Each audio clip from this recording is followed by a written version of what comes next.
ನಮ್ಮ ಜೊತೆ ವಿಧಾನ ಪರಿಷತ್ ಪ್ರತಿಪಕ್ಷ ನಾಯಕರಾದ ಚಲವದನಾರಾಯಣ ಸ್ವಾಮಿ ಇರುವಂಥದ್ದು. ಸರ್, ರಂಜಾನ್ ಹಬ್ಬ ಸಂಬಂಧಪಟ್ಟಂತೆ ಏನು ಮುಖ್ಯಮಂತ್ರಿಗಳ ಬಳಿ ಈಗ ಮನವಿ ಮಾಡಿರುವಂಥದ್ದು, ಮುಖ್ಯಮಂತ್ರಿಗಳು ತೀರ್ಮಾನ ಕೈಗೊಳ್ಳಬೇಕಾದ್ರೆ ಪೆಂಡಿಂಗ್ ಇರುವಂಥದ್ದು. ಸೊ ಏನನ್ಸುತ್ತೆ ಸರ್, ಈಗ ಏನೊಂದು ತೀರ್ಮಾನ ಕೈಗೊಂಡ್ರೆ?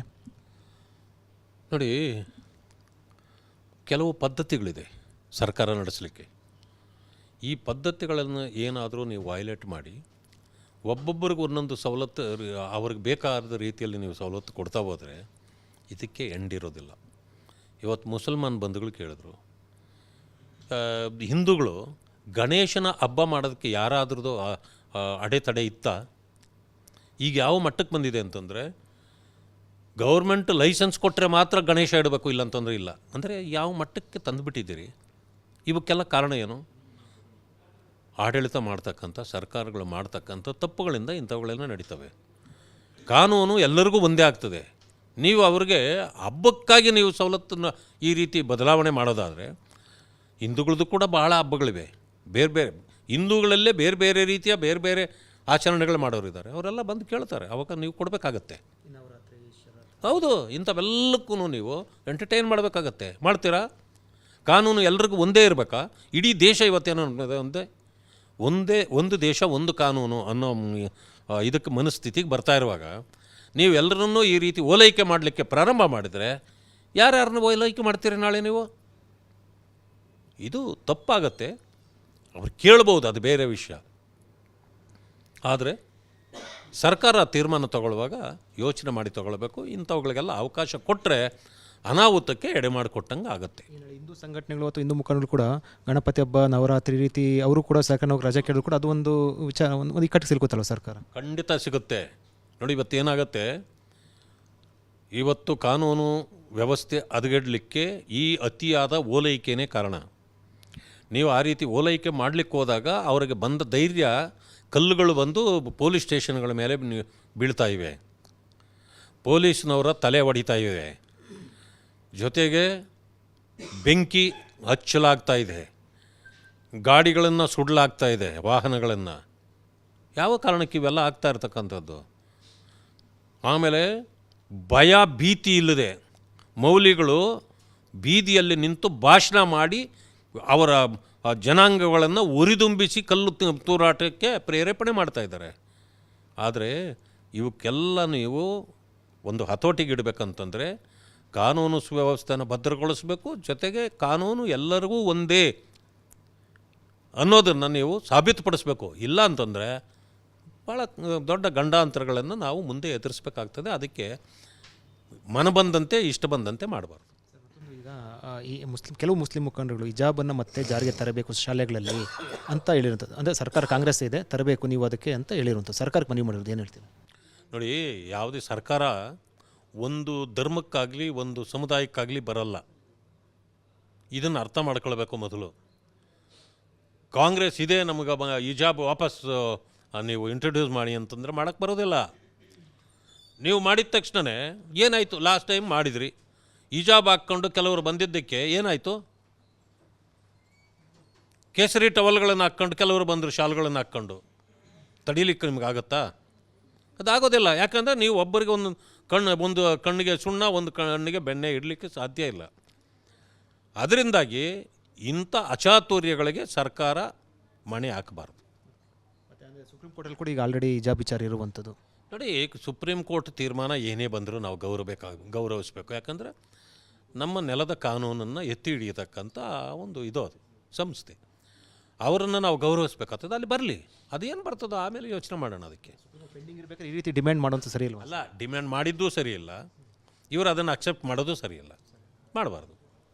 ಇದು ಚಲವದನಾರಾಯಣ ಸ್ವಾಮಿ ಹೇಳಿಕೆ. ಅವ್ರು ಹೇಳ್ತಾರಂತೂ ರಂಜಾನ್ ಹಬ್ಬ ಸಂಬಂಧಪಟ್ಟಂತೆ ಸರ್ಕಾರಿ ನೌಕರರಿಗೆ ವಿಶೇಷವಾಗಿ ಏನಾದರೂ ಕೂಡ ಒಂದು ಸಮುದಾಯಕ್ಕೆ ಏನಾದರೂ ಕೂಡ ಬೇರೆ ರೀತಿ ಅನುಮತಿ ಕೊಟ್ಟರೆ ಮುಂದೆ ಬೇರೆ ಬೇರೆ ಸಮುದಾಯಗಳು ಕೂಡ ಬೇರೆ ಬೇರೆ ರೀತಿಯಲ್ಲೂ ಕೂಡ ಕೇಳ್ತವೆ ಮತ್ತು ಆಗ ಗಂಡಾಂತರ ಎದುರಾಗುತ್ತೆ ಅನ್ನುವಂಥದ್ದು ಕೂಡ ಒಂದು ಮನವಿ ಮಾಡಿರುವಂಥದ್ದು ಎಚ್ಚರಿಕೆ. ಜೊತೆಗೆ ಹಿಜಾಬ್ ವಿಚಾರ ಸಂಬಂಧಪಟ್ಟ ಸುಪ್ರೀಂ ಕೋರ್ಟ್ ಇದೆ, ಯಾವುದೂ ಕೂಡ ಸರ್ಕಾರ ಇದನ್ನು ಪರಿಶೀಲನೆ ಮಾಡಬಾರ್ದು ಅಂತ ಹೇಳುವ ಮೂಲಕ ಒಂದು ಸಂದೇಶವನ್ನು ರವಾನೆ ಮಾಡಿರುವಂಥದ್ದು. ಕ್ಯಾಮರಾ ಪರ್ಸನ್ ಸದಾಶಿವ ಜೊತೆ ವಿಜಯ್ ಜನರಲ್ ಟಿವಿ, ಬೆಂಗಳೂರು. ನಮ್ಮ ಜೊತೆ ವಿಧಾನ ಪರಿಷತ್ ಪ್ರತಿಪಕ್ಷ ನಾಯಕರಾದ ಚಲವದನಾರಾಯಣ ಸ್ವಾಮಿ ಇರುವಂಥದ್ದು. ಸರ್, ರಂಜಾನ್ ಹಬ್ಬ ಸಂಬಂಧಪಟ್ಟಂತೆ ಏನು ಮುಖ್ಯಮಂತ್ರಿಗಳ ಬಳಿ ಈಗ ಮನವಿ ಮಾಡಿರುವಂಥದ್ದು, ಮುಖ್ಯಮಂತ್ರಿಗಳು ತೀರ್ಮಾನ ಕೈಗೊಳ್ಳಬೇಕಾದ್ರೆ ಪೆಂಡಿಂಗ್ ಇರುವಂಥದ್ದು. ಸೊ ಏನನ್ಸುತ್ತೆ ಸರ್, ಈಗ ಏನೊಂದು ತೀರ್ಮಾನ ಕೈಗೊಂಡ್ರೆ? ನೋಡಿ, ಕೆಲವು ಪದ್ಧತಿಗಳಿದೆ ಸರ್ಕಾರ ನಡೆಸಲಿಕ್ಕೆ.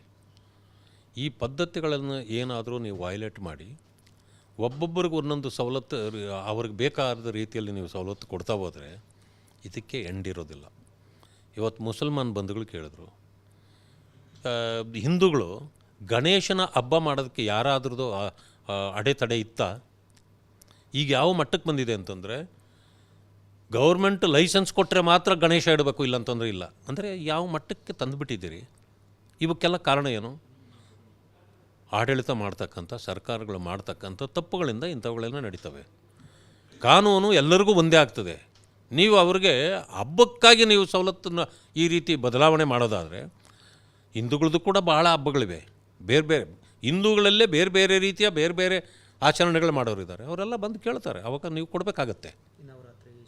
ಹೌದು, ಇಂಥವೆಲ್ಲಕ್ಕೂ ನೀವು ಎಂಟರ್ಟೈನ್ ಮಾಡಬೇಕಾಗತ್ತೆ. ಮಾಡ್ತೀರಾ?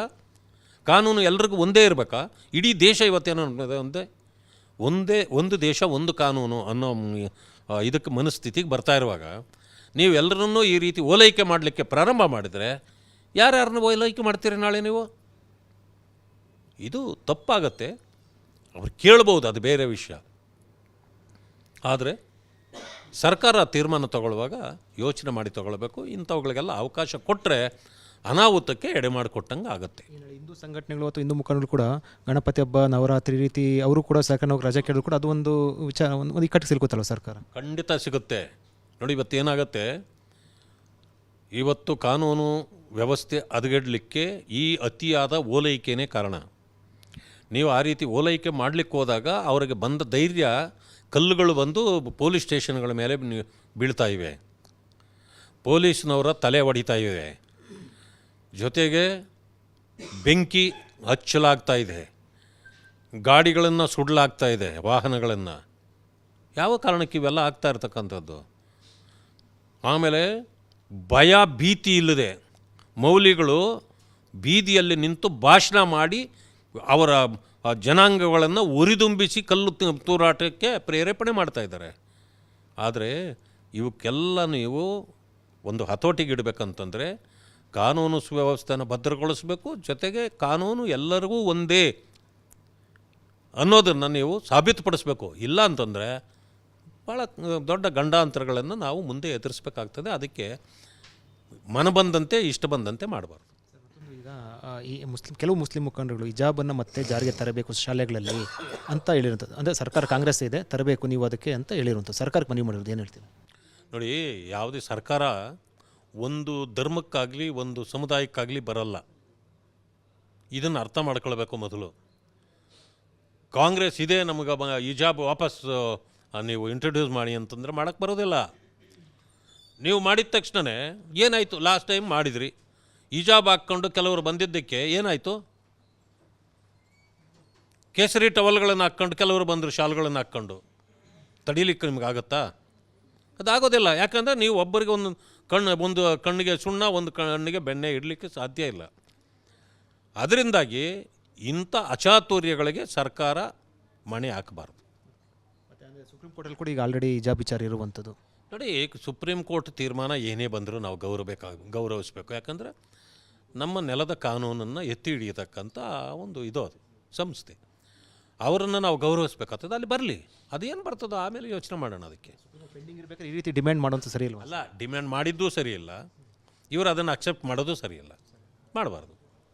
ಇದು ಚಲವಾದಿ ನಾಡಿಸೋ ಹೇಳಿಕೆ. ಅವ್ರು ಹೇಳ್ತಾ ಇರುವಂಥ ರಂಜಾನ್ ಹಬ್ಬ ಸಂಬಂಧಪಟ್ಟಂತೆ ಸರ್ಕಾರಿ ನೌಕರರಿಗೆ ವಿಶೇಷವಾಗಿ ಏನಾದರೂ ಕೂಡ ಒಂದು ಸಮುದಾಯಕ್ಕೆ ಏನಾದರೂ ಕೂಡ ಬೇರೆ ರೀತಿ ಅನುಮತಿ ಕೊಟ್ಟರೆ ಮುಂದೆ ಬೇರೆ ಬೇರೆ ಸಮುದಾಯಗಳು ಕೂಡ ಬೇರೆ ಬೇರೆ ರೀತಿಯಲ್ಲೂ ಕೂಡ ಕೇಳ್ತವೆ ಮತ್ತು ಆಗ ಗಂಡಾಂತರ ಎದುರಾಗುತ್ತೆ ಅನ್ನುವಂಥದ್ದು ಕೂಡ ಒಂದು ಮನವಿ ಮಾಡಿರುವಂಥದ್ದು ಎಚ್ಚರಿಕೆ. ಜೊತೆಗೆ ಹಿಜಾಬ್ ವಿಚಾರ ಸಂಬಂಧಪಟ್ಟ ಸುಪ್ರೀಂ ಕೋರ್ಟ್ ಇದೆ, ಯಾವುದೂ ಕೂಡ ಸರ್ಕಾರ ಇದನ್ನು ಪರಿಶೀಲನೆ ಮಾಡಬಾರ್ದು ಅಂತ ಹೇಳುವ ಮೂಲಕ ಒಂದು ಸಂದೇಶವನ್ನು ರವಾನೆ ಮಾಡಿರುವಂಥದ್ದು. ಕ್ಯಾಮರಾ ಪರ್ಸನ್ ಸದಾಶಿವ ಜೊತೆ ವಿಜಯ ಜನರಲ್ ಟಿವಿ, ಬೆಂಗಳೂರು.